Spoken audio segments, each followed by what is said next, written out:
Hi students, how are you? Today we are going to see the practice of question tags. As we have learned in the last video how to change into question tag and how to add the question tag, how to add the tail tag to the given sentence.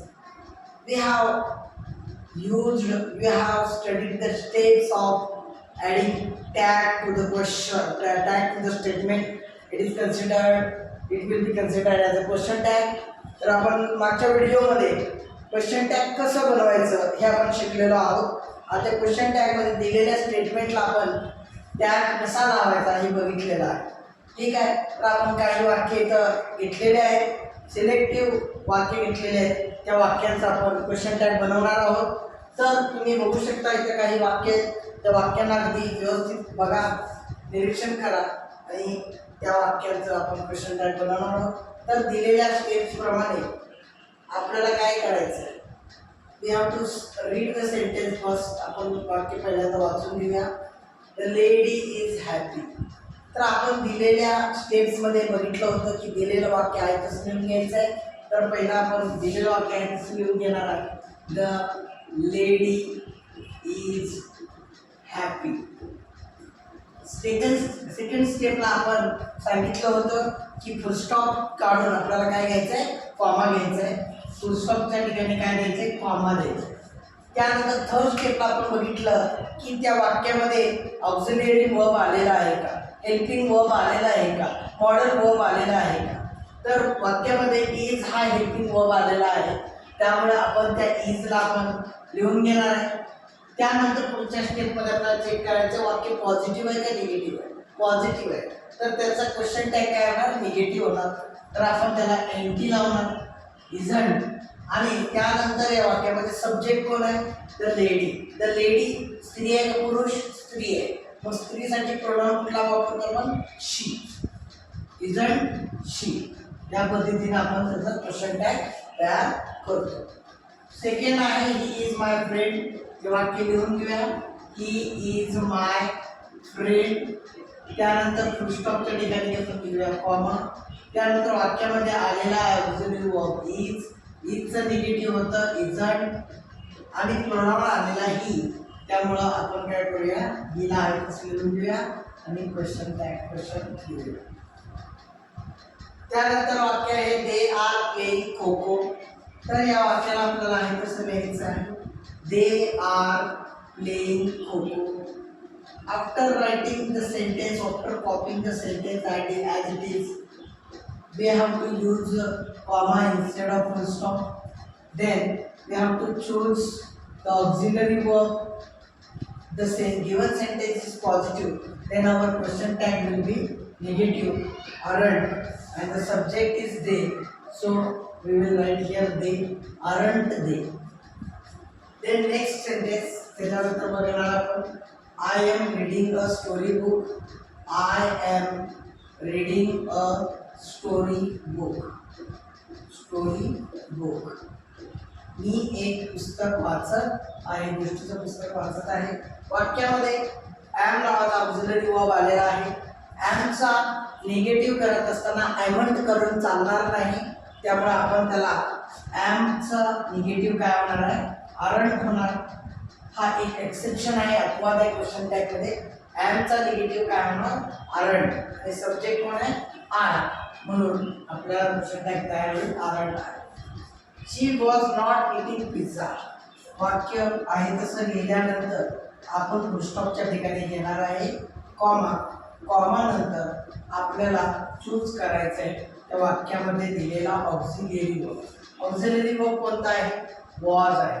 मग वाक्य positive आहे का negative आहे, negative आहे, कारण की याच्यामध्ये not वापरलेलं आहे. त्यामुळे आपला क्वेश्चन टॅग काय होणार, पॉझिटिव्ह होणार. म्हणजे पॉझिटिव्ह स्टेटमेंट असेल तर त्याचा क्वेश्चन टॅग निगेटिव्ह, आणि निगेटिव्ह स्टेटमेंट असेल तर त्याचा क्वेश्चन टॅग आपोआप पॉझिटिव्ह होणार. त्यामुळे आपण इथं घेणार आहे फुलस्टॉपच्या ठिकाणी कॉमा. त्यानंतर वॉज आणि शी असं रिव्हर्स पद्धतीने लिहायचं. वॉज शी आहे तसं लिहून टाकायचं, खूप सोपं आहे. वॉज शी लिहून टाकायचं, त्याचा क्वेश्चन टॅग तयार होणार. You were capturing selfie. वाक्य आहे तसं लिहिलं, यू वेर कॅप्चरिंग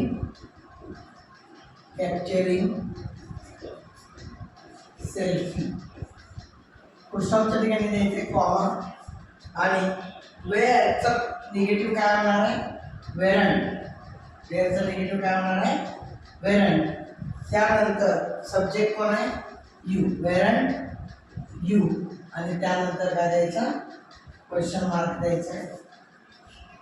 नंतर we were not treating her badly, आम्ही तिला वाईट वागवत नव्हतो.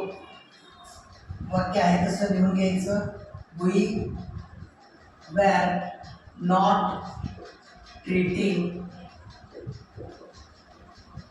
हर बॅडली. पुस्तकाच्या ठिकाणी कॉमा द्यायचा आहे. वेअर हा ऑक्झिलरी वर्ब आहे आणि वाक्य पॉझिटिव्ह नाही आहे, निगेटिव्ह आहे, त्यामुळे नॉट काढून टाकायचं आहे. वेअर आणि सब्जेक्ट आहे बी आणि क्वेश्चन द्यायचं आहे. त्यानंतर she has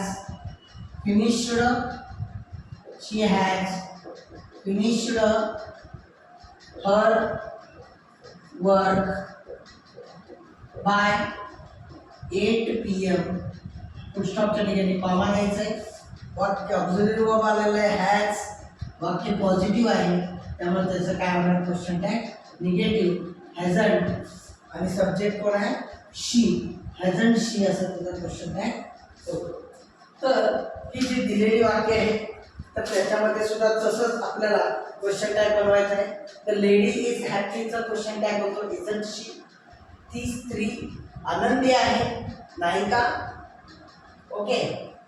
is my friend, तो माझा मित्र आहे. इजंट ही, तो नाही का. असा आपण अर्थ काढतो. क्वेश्चन टॅगमध्ये ती प्रश्नाची शक्ती आहे. They are playing kho kho, aren't they, positive तर negative. I am reading a story book, आयमंड काय होणार नाही म्हणून त्याच्या ठिकाणी एक्सेप्शन आरंट आहे. She was not eating a pizza, ती पिझ्झा खात नव्हती.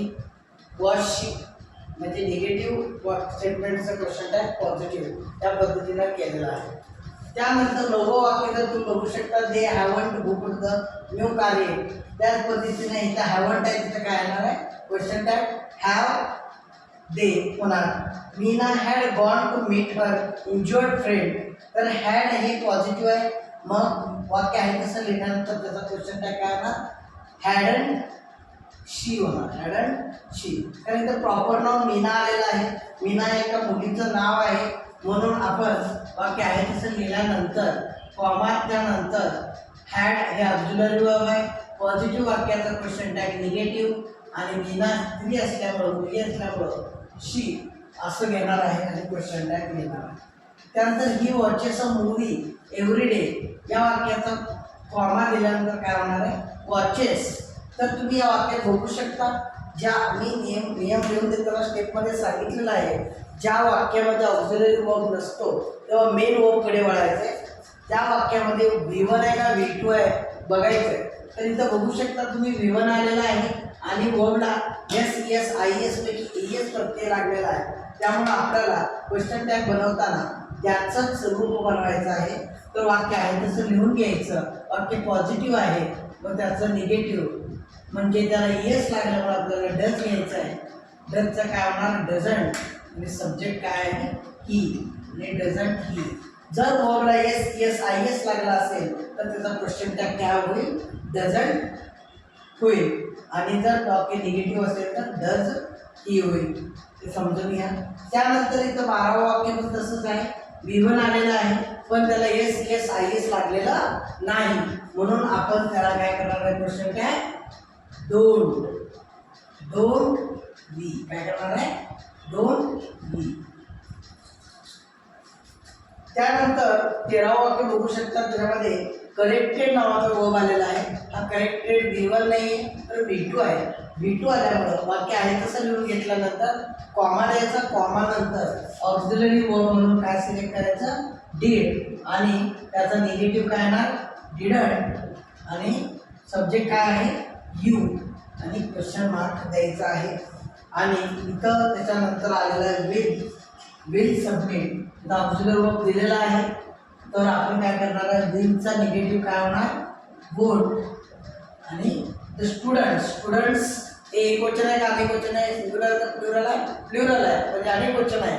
स्टुडंट्स अनेक वचन असल्यामुळं आपण त्याचा ही किंवा शी न वापरता तिथं डायरेक्टली काय वापरणार आहे, दे. म्हणजे वोंट दे हा त्याचा क्वेश्चन टॅग तयार होईल.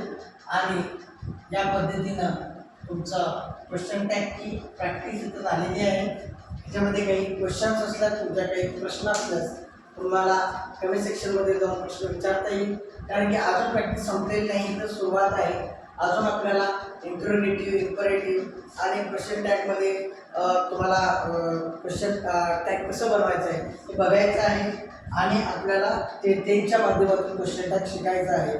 हे व्हिडिओ माझा हा छोटासा प्रयत्न आहे. त्याला प्रोत्साहन देण्यासाठी तुम्ही या व्हिडिओला लाईक करा, शेअर करा, सबस्क्राईब करा आणि आपल्या बेलवर प्रेस करा. आणि हा व्हिडिओ सगळीकडे शेअर होऊ द्या. आणि हा व्हिडिओ आवडल्यास तुम्ही कमेंट सेक्शनमध्ये त्याच्यावर कॉम्प्लिमेंट देऊ शकता. धन्यवाद.